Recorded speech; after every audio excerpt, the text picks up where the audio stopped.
여러분 반갑습니다. 이번 영상은 평생 무자녀 비율이 일본이 2배가 더 높은데요. 출산율은 오히려 일본이 더 높은 이유에 대해서 한번 이야기해 보겠습니다. 50세까지 아이를 낳지 않는 여성, 이 기사에서는 평생 무자녀로 이야기합니다. 자, 평생 무자녀 비율이 2022년 기준 일본은 28.3%라고 합니다. 엄청나게 높네요. 28.3%. 한국 같은 경우는 2022년 기준 12.9%, 절반보다 훨씬 안 되는 거죠. 물론 이제 한국도 시간이 지나면 아마 일본을 뛰어넘을 겁니다. 아직은 일본에 비해서는 많이 낮은 수준입니다.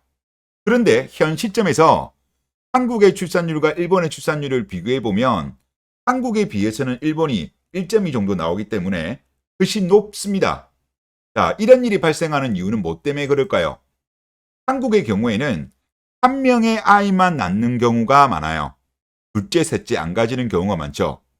하지만 일본의 경우에는 결혼을 하면 둘째, 셋째까지 낳는 경우가 많기 때문에 이런 출산율이 나오는 겁니다.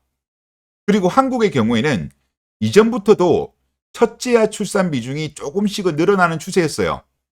그런데 2019년도 이후부터 이게 속도가 가팔라집니다. 자, 2017년도 전후로 해가지고 이제 패미 강점기가 시작되었잖아요. 이때부터 이 기울기가 가팔라지는 것을 확인할 수 있습니다.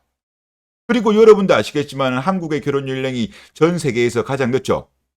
그러다 보니까 둘째, 셋째를 가지고 싶다고 하더라도 여자들의 신체적인 나이가 불가능한 나이대에 들어가기 때문에 포기하는 경우도 많습니다. 그리고 한 명이라도 가지고 싶음에도 불구하고 아예 가지지 못하는 경우도 많이 발생하고 있습니다. 자, 그리고 지금 보시는 거는 한국 남자와 일본 남자를 비교한 겁니다.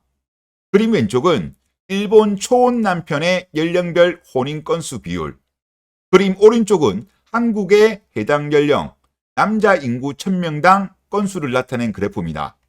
자, 일본 거를 한번 볼게요. 자, 일본 같은 경우는 1999년 가장 결혼을 많이 한 남자의 나이는 26세로 13.3%입니다. 그리고 2009년도 같은 경우는 27, 28, 이게 동률이었는데 8.1%였습니다. 그 다음에 2019년도 가장 결혼을 많이 한 나이대는 27세로 8.2% 비율을 보였습니다. 그러니까 일본의 경우에는 20년 동안 가장 결혼을 많이 한 남자의 나이대는 변화가 없었다는 겁니다. 한국 남자 볼게요. 한국 남자 같은 경우는 30대 초반에 결혼을 가장 많이 합니다. 2014년, 2024년 동일한 모습을 보여주고 있습니다. 물론 20대 후반, 25에서 29 같은 경우는 42.7에서 22.8로 큰 폭의 감소를 보였습니다. 자, 남자는 약간 이런 격차가 있고요. 여자의 경우에는 한국과 일본이 전혀 다른 양상을 보여주고 있습니다. 일본부터 볼게요. 1999년 가장 결혼을 많이 한 일본 여자의 나이는 26세로 12.0%입니다. 2009년도 가장 결혼을 많이 한 일본 여자의 나이는 26세로 9.1%. 2019년도 가장 결혼을 많이 한 일본 여자의 나이는 26세로 9.2%입니다. 그러니까 일본의 경우에는 가장 결혼을 많이 한 여자의 나이대는 전혀 변동이 없는 겁니다. 물론 전체적으로 보면 과거에 비해서 결혼을 늦게 하는 비율은 늘긴 늘었습니다만은 물론 그로 인해 가지고 전체적인 평균은 좀 올라갈 수 있지만 일단 가장 많이 하는 나이는 큰 변동이 없다고 보시면 될 것 같고요. 그런데 한국의 경우에는 너무 나쁜 쪽으로 지금 가고 있어요. 여러분도 아시겠지만은 한국이 전 세계에서 가장 늦게 결혼하잖아요. 그런데 이런 흐름 자체가 매우 짧은 시기에 이루어졌다는 겁니다. 자, 한국이 2014년만 하더라도 해색이 2014년입니다. 25에서 29세가 가장 결혼을 많이 한 나이대였어요. 그런데 10년이 지난 2024년 가장 결혼을 많이 한 한국 여자의 나이대는 30에서 34살로 이동했습니다. 더군다나 25에서 29세에 결혼했던 건수가 1000명당 73.6에서 40.3으로 큰 폭으로 감소한 거예요. 그러니까 일본 여자의 경우에는 26세 전후에 결혼을 많이 하기 때문에 아이를 2명, 3명 낳고 싶어도 충분히 가능한 나이에 결혼을 한다는 거죠. 반면 한국 여자들의 경우에는 30대 초반에 결혼을 많이 하기 때문에 아이를 2명, 3명 낳고 싶어도 나이 때문에 포기하는 경우가 많이 발생하는 거죠. 그로 인해 가지고 평생 무자녀 비율이 한국보다 일본이 2배가 넘지만 출산율의 경우에는 한국보다 훨씬 높게 나오는 이유가 바로 여기에 있다고 저는 생각됩니다. 그리고 일본의 경우에는 여러분도 아시겠지만은 나이 많은 여자, 특히 30살 넘은 여자에 대해서 사회적 압박이 장난 아닙니다. 언론, 미디어에서도 가세해가지고 조롱의 대상으로 삼고 있죠.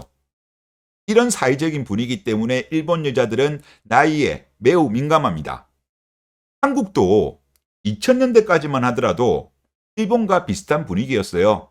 30 넘는 여자에 대해서 언론이라든가 미디어에서 조롱의 대상으로 삼았죠. 그러나 2010년대 이후부터는 여자들의 목소리가 커지면서 나이에 대해서 이런 언급을 하면 여염이라고 낙인을 찍었습니다. 그러다 보니까 비판과 견제가 없다 보니까 한국 여자들은 20대에는 여러 남자와 연애를 즐기다가 30대에 퐁퐁이를 구하는 패턴이 보편화된 거죠. 요즘 같은 경우는 여자가 27, 28에 결혼해도 너무 빨리 간다는 이야기가 나오는 실정이에요. 정말 어이가 없는 상황까지 와버렸습니다. 그리고 일본 여자의 경우에는 노산 리스크를 잘 알고 있더라고요. 언론에서 이거를 말하는 건지 일본 공교육에서 교육하는지는 모르겠습니다만은 가정교육인지 모르겠는데 하여튼 숙지를 하고 있더라고요. 반면 한국 여자들의 경우에는 노산 리스크를 잘 모릅니다. 설령 안다고 하더라도 어설프게 알고 있고 안다고 하더라도 주변도로 시전하면서 흐린 눈을 하고 있어요. 이런 것들이 모여가지고 결국은 한국이 전 세계 최저 출산율을 기록하고 있는 거라고 생각됩니다. 그래서 한국은 한국의 과거처럼 아니면 지금의 일본처럼 결혼할 사람들은 가급적 늦게 결혼하지 않는 문화로 바뀌어야 하지 않는가 그런 생각이 듭니다. 네, 이번 영상 여기서 마치겠습니다. 감사합니다.